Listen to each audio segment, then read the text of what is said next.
Hello guys, today I'm gonna show you guys how to cook the traditional Osso Buco. Very simple recipe, and this is one of the best tasting Osso Bucos I've ever had. So let me introduce you to the ingredients. First we have 4 ounces of pancetta, dried pancetta.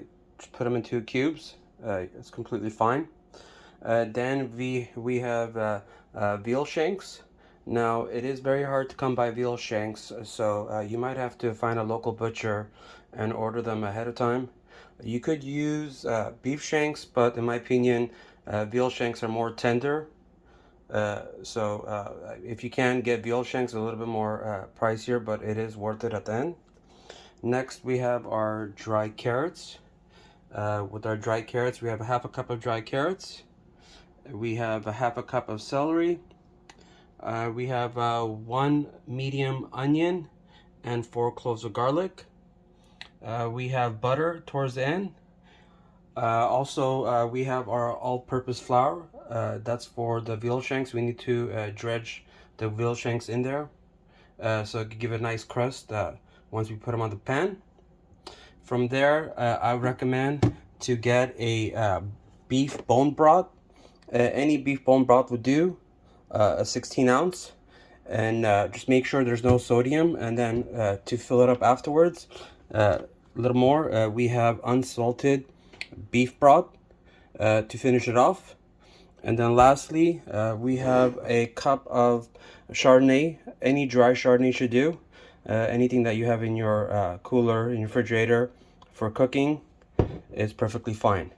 So let's go ahead and start this, and it's only 5 steps. It's very easy to do. Cook time is 2 hours, prep time is 20. It's a total of 2 hours and 20 minutes. Please subscribe and thumbs up if you like the video. I would really appreciate the support. Let's get started.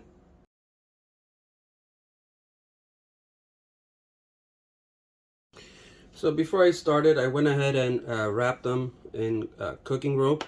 It's just better when the shank reduces down. The meat won't be all over the place, and that way you could have a nice presentation and put it on the plate, then take off the cooking rope. So first we're going to go ahead and drench the veal shanks so we could go ahead and brown them on the Dutch oven. Just make sure we get all the sides nice and coated, and then at the end just make sure any excess, we don't want any excess flour on there, so make sure you get the excess off there.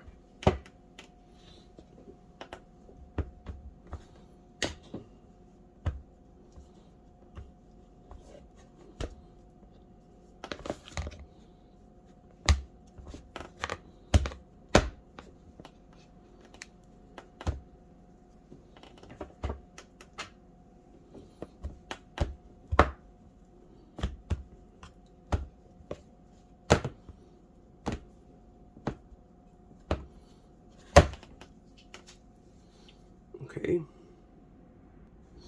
now that we have our flour on there, go ahead and give a good helping of salt on all sides and go ahead and pat it in. I like to use coarse sea salt. I just think it's a little bit better than fine salt.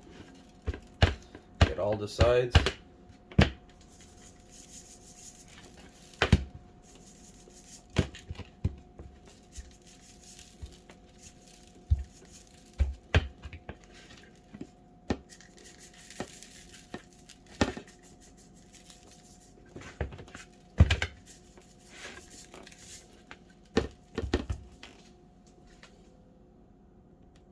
Now we're ready for the ground pepper.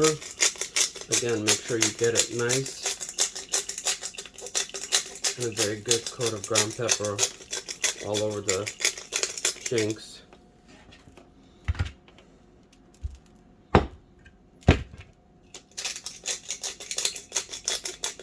And afterwards, just go ahead and pat it down to make sure it's on there. Later on, you could add more when you start your cooking for taste, but as right now, just make sure you get as much as you can on there. From this point, once you have your flour, salt and pepper on there, we're basically ready to start cooking with step 1. Now remember, I told you there's 5 steps, so this is step 1. We'll go ahead and start cooking. So step 1 is very easy to do. It's the easiest step. Make sure before you start cooking, you put your oven to 325 degrees, because we will start this on the stovetop, and then afterwards we'll finish up in the oven for the reducing time. First, go ahead and turn on your pan, your stovetop, to medium, and just let it warm up. And if you want to put your hand in there, and once you feel a little bit heat coming up, then you could go ahead and add your pancetta to your stovetop.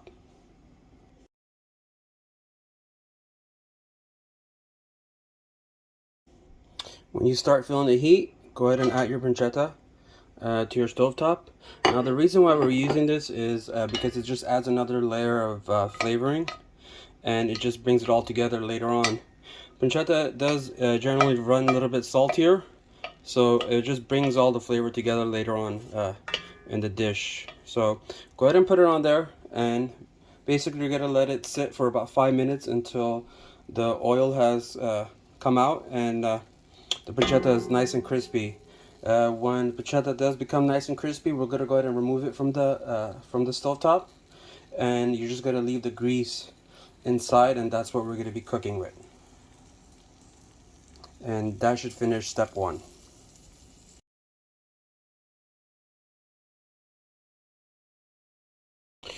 Okay, now after that's been browned, so now we're gonna go ahead and brown the veal shanks with a little bit of oil. We bring the heat back to medium high for about 5 minutes. We go ahead and brown all the sides of the veal shanks.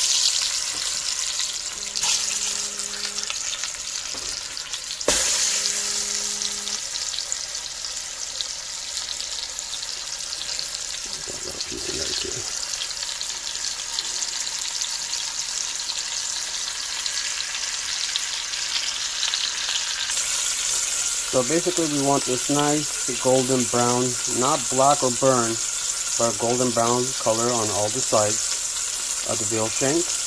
And once you have this nice color on all sides, we'll go ahead and remove it from the stove top and move on to step number 4. And this is step number 3.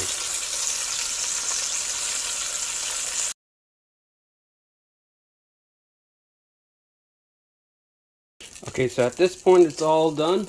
We're gonna go ahead and add 1 cube of butter to our pan.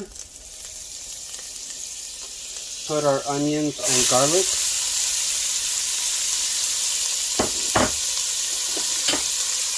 Put our celery. And our carrots. And once you go ahead and put that in, go ahead and frequently or occasionally go ahead and keep stirring. We don't want them to burn, we just want them to be translucent. And this will be step number 4. Now we're going to step 5. So we're going to go ahead and add our pancetta back to the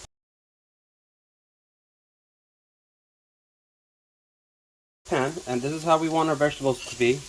Add our pancetta back. Give it a little stir. And then we will put our shanks back on top of the vegetables.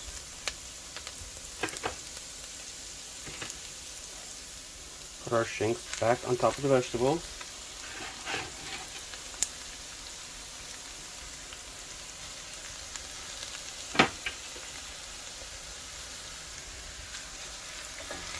Okay.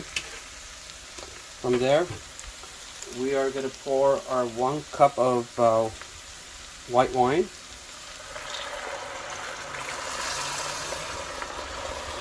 From there, we will pour 16 ounces of beef bone broth.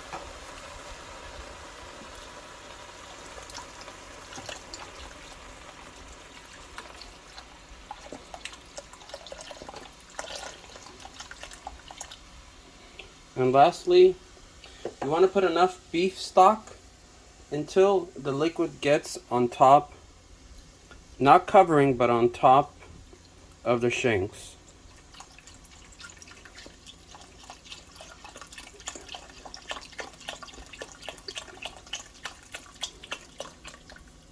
Just as so.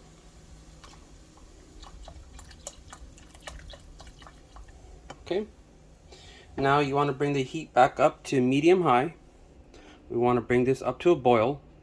Once it comes up to a boil, go ahead and cover it up and put in the oven, and this will be completing step 5, and we'll go ahead and put in the oven for an hour and a half to 2 hours of cooking, depending on the tenderness. You can check once the 2-hour mark comes up. Go ahead and check the tenderness of the meat and go from there. And go ahead and try this recipe. If you like this video, please like and subscribe, and give me any comments you have below. Thank you for watching. Once it's ready, it's time to start eating. That's how much liquid is left. You could use it for a stock, soup, for your cooking next time.